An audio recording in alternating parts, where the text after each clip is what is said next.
Kui täna on Eesti erinevate õhumasside vahel pooleks jagatud, siis homme satume täielikult kuumuse meelevalda. Lähipäevil saab õhumasside liigutajaks lõunast Musta mere äärest põhja ja loode suunas liikuv ning tasapisi aktiviseeruv madalrõhkkond. See jõuab homme Poola kohale ning lükkab oma põhjaservas kuumuse Ida- ja Kesk-Eestist üle saarte Läänemerele.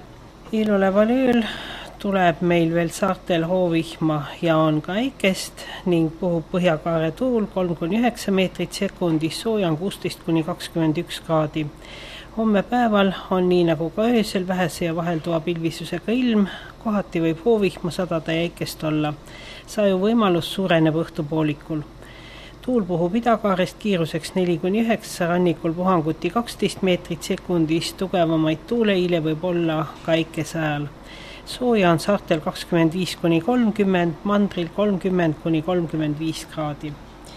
Neljapäeval liigub tsüklon Poola kohalt üle Läänemere edasi Lõuna-Rootsi. Öösel tuleb meil siin-seal hoovihma, kuid hommikul ja päeval liigub külm front Edela-Eestist edasi Kirdesse ning toob meile pea kõikjale hoovihma ja äikest. Sadu on paiguti tugev. Tuul puhub idast ja kagust, frondi järel pöördub lõunasse ja edelasse kiiruseks 3–10 meetrit sekundis, äikese ajal on tugevaid puhanguid. Sooja on öösel 18–22, päeval 20–26 kraadi, Kirde-Eestis jõuab tõusta veel 28 kraadini.